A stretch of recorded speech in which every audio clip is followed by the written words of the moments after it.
आज हम जानेंगे कि लोन लेकर करोड़पति कैसे बने। दोस्तों, आपने बहुत से लोगों के मुंह से ये सुना होगा कि कुछ भी लेना पर लोन मत लेना, वरना आपके गहने, घर, मकान सब कुछ बिक जाएगा। लेकिन मैं आपको बता दूं कि हाल ही में कुछ दिनों पहले मुकेश अंबानी ने 12,850 करोड़ रुपए का लोन लिया है। आखिर क्या कारण है कि आज उनके ऊपर इतना ज्यादा कर्जा होने के बावजूद भी वो इतनी ज्यादा अमीर हैं। दोस्तों, लोन लेना बुरी बात नहीं है, बल्कि उसका सही तरीके से यूज न करना बुरी बात है। आज हम जानेंगे कि लोन लेकर हम किस प्रकार से काफी कम समय में करोड़पति बन सकते हैं, वो भी बिना किसी ईएमआई झंझट के। ज्यादातर लोग अपने लोन के पैसे की बैंकों में एफडी करवा देती हैं ताकि उन्हें एक अच्छा इंटरेस्ट मिल सके, जो कि एक सबसे बड़ी दिमागी बीमारी है। क्योंकि मैं आपको बता दूं कि बैंक एफडी में ज्यादा से ज्यादा 6 से 7% तक इंटरेस्ट हर साल मिलता है। वहीं इंडिया की महंगाई दर हर साल 10 से 11% तक बढ़ रही है, इसलिए बैंक एफडी में आपके पैसे की वैल्यू बढ़ नहीं रही है, बल्कि 4 से 5% तक घट रही है। इसलिए भूल कर भी एफडी में पैसा न डाले। इंडिया में 70% लोग इसलिए लोन लेते हैं ताकि वो अच्छा घर बना सके, एक अच्छी लाइफ स्टाइल के लिए गाड़ी ले सके और अच्छे से रह सके। वहीं दूसरी ओर बिजनेस की सोच रखने वाले लोग ऐसा बिल्कुल भी नहीं करते हैं, बल्कि वो पैसों को किसी अच्छे बिजनेस में इन्वेस्ट करते हैं, क्योंकि उन्हें ये बात अच्छे से पता है कि घर, गाड़ी, ऐशो आराम की जिंदगी उन्हें पैसा कमाकर नहीं देने वाली, बल्कि ये सभी चीजें एक लायबिलिटी का स्रोत है, जहाँ से आपकी जेब में पैसा आता नहीं है, बल्कि आपकी जेब से पैसा जाता है।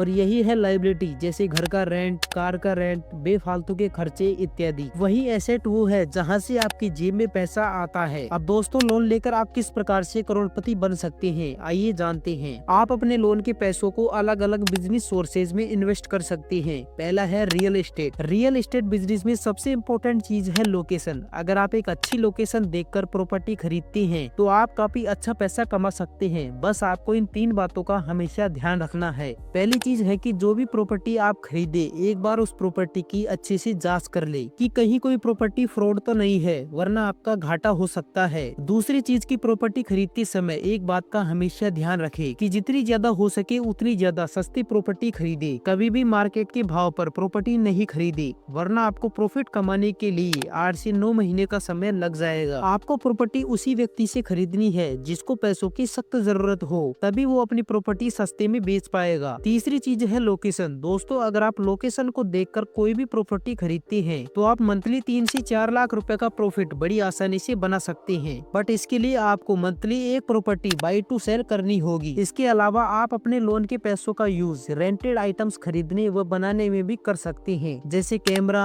हाउस, कार इत्यादि, जिन्हें आप रेंट पर देकर काफी अच्छा पैसा कमा सकते हैं। रेंटेड बिजनेस की सबसे बड़ी खास बात ये है कि इस प्रकार के बिजनेस में आपको किसी भी प्रकार का कोई भी काम नहीं करना पड़ता है और घर बैठे बैठे पैसा आता रहता है, जिसे हम पैसिव इनकम का सबसे बड़ा स्रोत भी कहते हैं। दोस्तों, अगर आपको ये वीडियो अच्छी लगी है तो हमारे YouTube चैनल को जरूर सब्सक्राइब करें।